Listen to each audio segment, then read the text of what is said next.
Today is Thursday, October 7th. This is the news on PBCJ. I'm Gabrielle Thompson. More than 260,000 doses of the AstraZeneca COVID-19 vaccine will have to be destroyed if they are not administered by the end of the month. That information came out during this week's meeting of Parliament's Public Administration and Appropriations Committee, PAAC. The Health Ministry's Chief Medical Officer, Dr. Jacqueline Pbcj McKenzie, explained the challenges being faced in vaccine distribution and what is being done to resolve them. At this time, it is difficult to do the vaccination in every single type 1 and type 2 health center, because how those health centers are operated is that they're not open every day. They're open once every 2 weeks or once every couple of days, and some staff comes out at that time. Some of them are difficult to reach, so in terms of having any kind of emergency response, it is difficult to set up a vaccination site. So we've carefully selected those fixed sites within each district. With every mobilization that we have, we utilize our army of community health workers. So we have the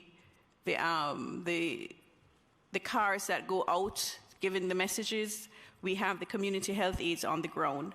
Now, certainly over the next couple of months, this part of where we are in the phase of immunization is what needs to be strengthened in terms of mopping up all of those small persons. In addition to that, we have now put on our website the ability for persons who have special circumstances and they cannot get to a vaccination site to register, so that we can know where they are, so that we can make arrangements to get to them. So, you know, it is, the rollout has changed over time, and it is the plan to get it to the point now of normalization within what it is that we know, because we've gotten rid of the volumes in terms of people wanting to come out, and we now need to improve access. So our plan over the next couple of months, couple of weeks, is really to increase access, and to get one-to-one with persons to get them to come out and vaccinate. The ministry has already been forced to dump almost 60,000 doses of the AstraZeneca vaccine, which expired at the end of September. Since Pfizer is the only vaccine that WHO approved for children, why did we decide, when the government clearly indicated that children was our priority, to give the vaccine to adults? I thought that we were genuinely making a push to get children back into school with face-to-face. And so the focus would have been giving Pfizer to the children. The vulnerable population for COVID-19 are persons 60 years and above. Now we have a vaccine within country that is to be utilized to inoculate the population. We have this vaccine has been proven safe within children, and we have prioritized children for this vaccine. But it does not dispense, nor does it discredit the first function of a vaccination program, which is to protect the vulnerable. And therefore, our conversation cannot be and should never be around exclusivity of any vaccine. Information Minister Favour Williams says guidelines are being developed to govern the operations of communities with shared facilities and expenses which are not governed by the Registration Strata Titles Act. The minister was speaking at Wednesday's post-cabinet press briefing. As you know, Jamaica has a wide cross-section of residential and commercial developments that have shared property that are not covered under the Registration Strata Titles Act because they do not meet the criteria for strata lots as defined under the Act. The Act was amended to address challenges faced by proprietors of properties with common facilities and shared expenses that would have to be addressed through the legislation. Cabinet also gave approval for the issuing of drafting instructions to the Chief Parliamentary Council.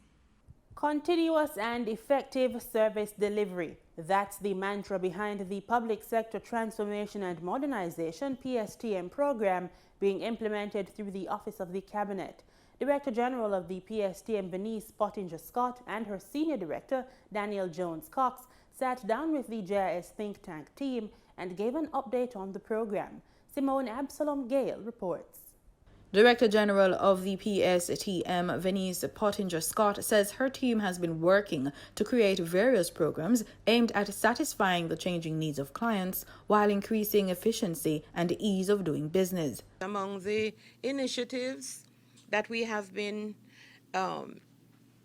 introduced through the Office of the Cabinet's Public Sector Transformation and Modernization Division include one, the Electronic Business Registration Form EBRF, launched in collaboration with the company's Office of Jamaica back in 2019. And this replaces the manual paper registration form with an online business registration platform. This is a simplified and more efficient process that facilitates the 24-hour registration of businesses or companies from anywhere in the world. Ms. Scott says more than 3,000 businesses have registered online so far. The J-Swift program is another strategy being used.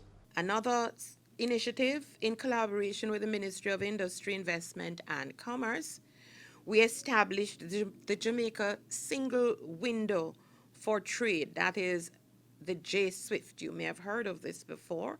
It's an electronic platform, and this single window facilitates the submission of electronic applications for trade licenses, permits, certificates, and other regulatory requirements to be processed by what we call cross-border regulatory agencies and participating government agencies. She says record management and training is also being improved upon.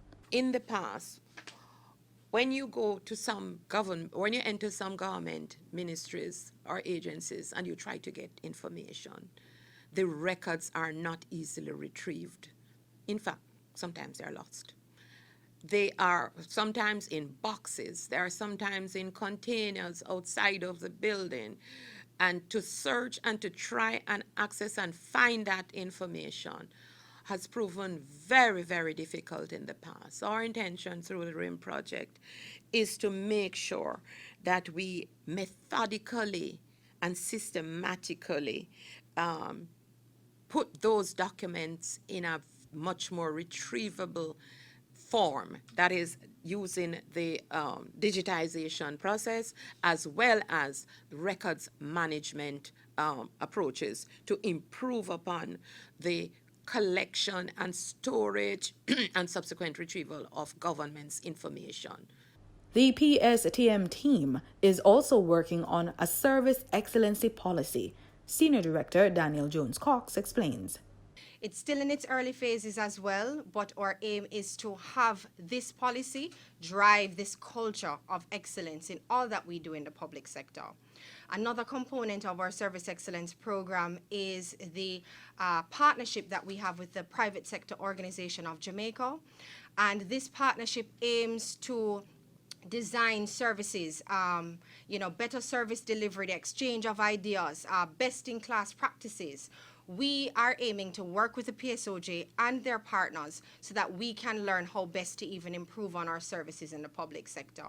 In addition to that, we have another component of the program, customer service improvement planning. And this is really our flagship component of our service excellence program. So customer service improvement planning is a drive that we are on with all ministries in the public sector. And what the CSIP, as we have dubbed it, does is basically we go into our ministries, we work with them to identify any gaps in service delivery, and the customer service improvement plan seeks to plug those gaps wherever they exist. The customer service improvement plan is developed in conjunction with project leads from the Cabinet Office, working with what we also call a customer service improvement team in our ministries, and all our ministries have CSITs. According to Mrs. Cox, 7 permanent secretaries have already signed on to the C-SIPS program. For the news on PBCJ, I'm Simone Absalom Gale. Some teachers who participated in the face-to-face summer school program have not been paid. Permanent Secretary in the Ministry of Education, Youth and Information, Dr. Grace McLean, addressed the issue at Wednesday's post-cabinet press brief. So far, we have processed and paid over 2,000 of these teachers. The other about 950 or thereabout we are currently processing. Just to advise that based on the quality of the information that we have been receiving, especially for those teachers who are not employed in the government system or who worked at a school that that teacher is not employed, we had to do some detailed analysis to make sure that nobody is double paid. And earlier this week, last week, we took the decision to allow our bursa-paid institutions to pay those teachers from those bursa-paid schools. So that process is being done as we speak, and we are committed to ensuring that all our teachers will be paid by at least the mid-November, which is not mid-November, mid-October, which is next week, Friday. Some 3,500 teachers participated in the program. Dr. McLean says her team has been double-checking information submitted by some teachers as they process payment. We have to make sure that we have accurate information. Our teachers' TRN must be accurate, the banking information must be accurate, and the team at Central has spent quite a bit of time just calling our teachers to ensure that we have the accurate information, because as we try to input on the system rejects if they are not correct. And so we believe we have sorted out all the kinks, and we are committed to ensuring that by about the 15th of October, we would have completed the payment. Dr. McLean says teachers who are not paid by Friday, October 15, should contact their regional office.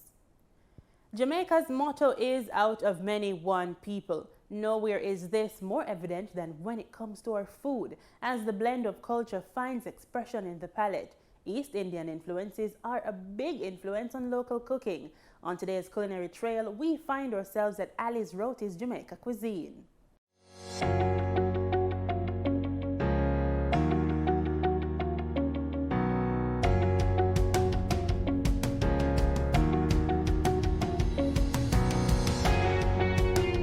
A delightful menu from Ali's Jamaican Cuisine.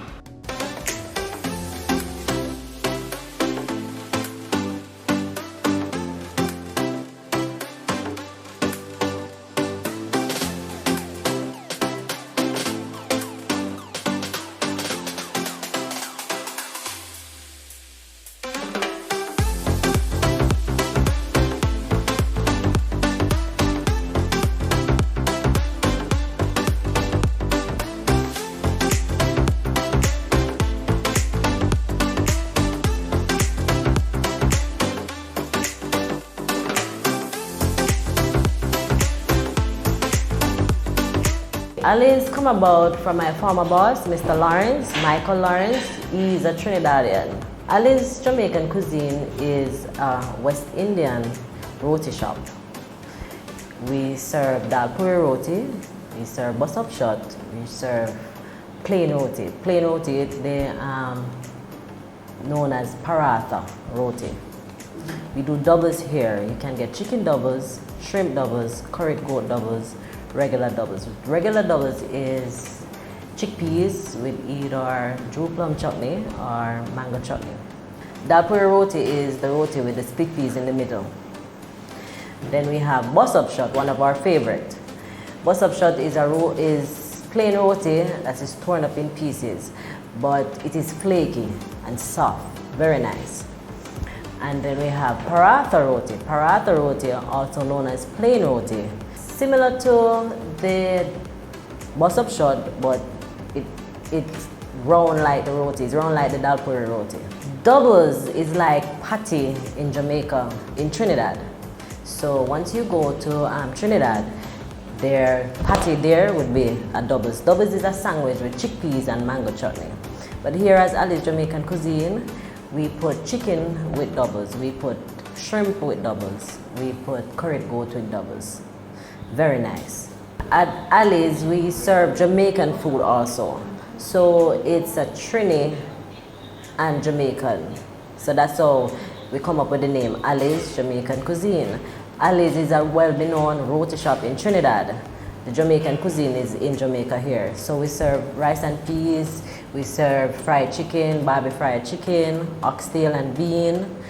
We serve stew peas on a Wednesday. So we mix a little. Now with COVID, there have had to be a number of changes from restaurants and so on. Right. What changes have you put in to make your customers feel safe?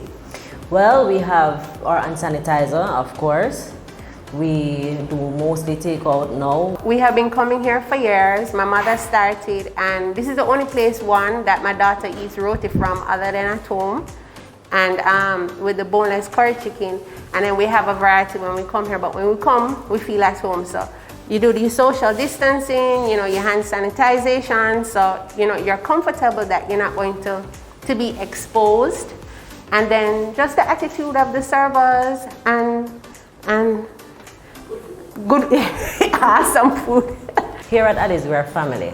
So once you walk through the door, you become our family. We have the best rotis here, the best curry. At Ali's Jamaican Cuisine, you feel welcome, you're home.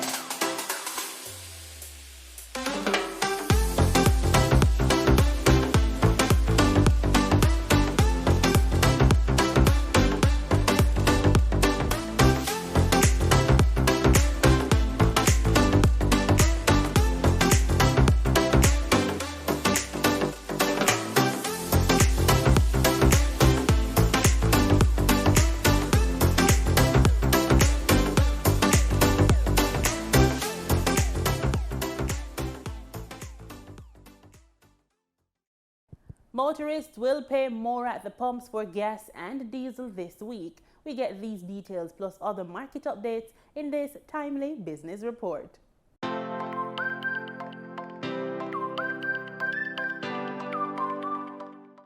According to the latest ex-refinery costs from Petrojam, motorists should see an increase at the pumps in the prices of gasoline and diesel effective Thursday, October 7. 87 and 90 octane gasoline saw an increase of $3.02 each and will be sold for $151.50 and $156.92 per liter respectively. Automotive diesel fuel is at $150.05 per liter following an increase of $3.06, while ultra-low sulfur diesel is up by $3.06 and will be sold for $156.49 per liter. Kerosene saw a price increase of $3.02 and will be sold for $129.78 per liter. Propane liquid petroleum will be sold for $78.31 per liter, up by $3, and butane liquid petroleum will be sold for $83.73 per liter, following an increase of $2.09. Be on the lookout for price changes as marketing companies and retailers add their markup to these prices. In foreign exchange trading for Wednesday, October 6, the US dollar sold for an average $147.62. The Canadian dollar ended trading at $118.62. The pound sterling traded for $204.30, and the euro sold for an average $173.66. In Wednesday's trading session, the JSE Combined Index declined by 2,716 points to close at over 400,000 units. Overall market activity resulted from trading in 87 stocks, of which 35 advanced, 36 declined, and 16 traded firm. The Junior Market Index advanced by 5 points to close at over 3,000 units. Stocks advanced for 1834 Investments Limited, AMG Packaging and Paper Company Limited, and Burrito Investments Limited. Stocks declined for Caribbean Assurance Brokers Limited, Caribbean Cream Limited, and Carreras Limited. Trading firm were CAC 2000 9.5% preference shares, Caribbean Flavors and Fragrances Limited, and Epley 7.5% preference shares. Wigton Wind Farm Limited ordinary shares was the volume leader with over 3.4 million units, followed by QWI Investments Limited with over 2 million units, and the Jamaican Teas Limited with over 1.7 million units. In market data for oil, prices fell sharply on Thursday, extending losses from the previous session, as the United States said it was considering selling oil from its strategic reserves, and as Russia said it was ready to stabilize the natural gas market. Brent crude futures fell $1.24 or 1.5% to $79.84 a barrel. West Texas Intermediate crude fell $1.69 or 2.2% to $75.74 a barrel, having hit a session low of $74.96. Both contracts fell about 2% on Wednesday.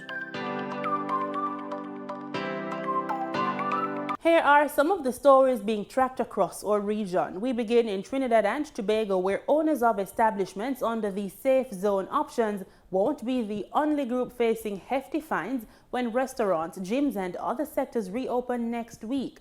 Persons using fake vaccination cards to enter these businesses will also have to pay. Kimberly D'Souza tells us more. And there are stiff penalties for if anyone produces, as I explained, a false vaccination card, and you can also be charged under the Forgery Act. Those producing fake vaccination cards at restaurants, fitness centers and other establishments when the Safe Zone initiative rolls out on Monday, October 11th, will face hefty fines. Minister of Health Terence Dialsing confirms spot checks will be completed to ensure the validity of vaccination cards at the sites. They will be trained and be alerted to as to what to look for in the vaccination cards. And what we'll be doing with this spot checking is take some of that data and match it back to our database. Existing public health inspectors will be visiting establishments to ensure compliance with the safety zone policy and will have the full support of the Trinidad and Tobago Police Service. While owners do not need to apply to reopen, they must ensure their employees and other patrons are fully vaccinated or face a fine of $25,000. Owners also have the option to continue curbside pickup for their customers.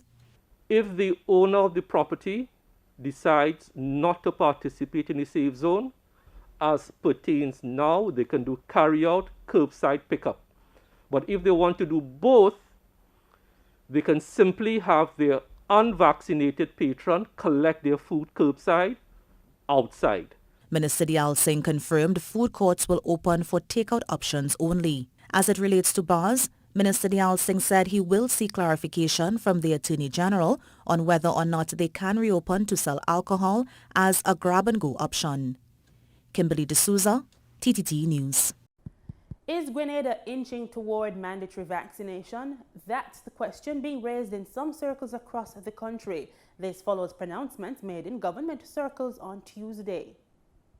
Many Grenadians listened to the address delivered by Prime Minister Dr. Keith Mitchell on Tuesday and were happy with some of the changes made, which allow people more unrestricted movements. While maintaining that this government will not move to legislate mandatory vaccination, the Prime Minister maintained that this is the key to getting back to a state of normalcy. No one can force you to take the vaccine. No one. I said before, I will not support any law that compels people to vaccinate. That's my philosophical position. Some countries are doing it. Comes and say if you ain't get vaccine, you can't get this and you can't. I'm not in that. That's a human responsibility. Protect yourself.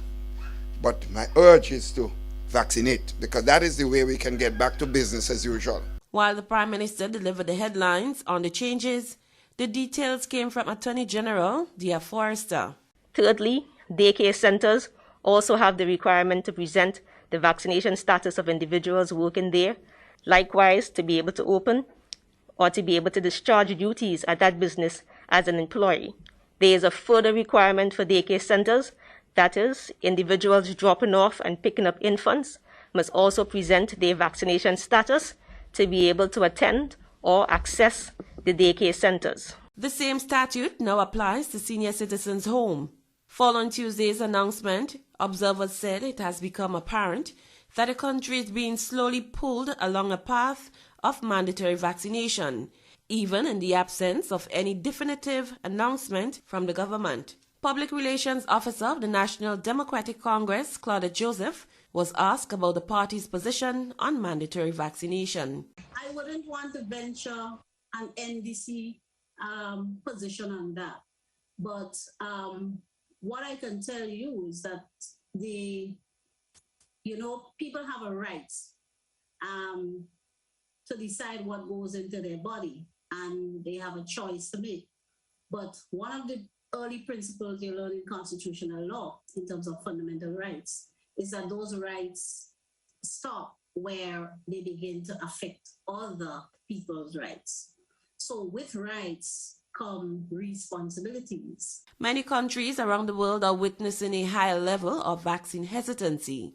In Antigua and Barbuda, Prime Minister Gaston Brown implemented a mandatory vaccination policy effective Monday of this week. Just yesterday, my cabinet took a decision that all public servants must get vaccinated or get tested at least twice monthly. Otherwise, you will not be eligible to enter into the workplace. And if you don't come to work, you cannot justify getting paid. And if you don't come to work after a period of time and you abandon your job, you lose your employment.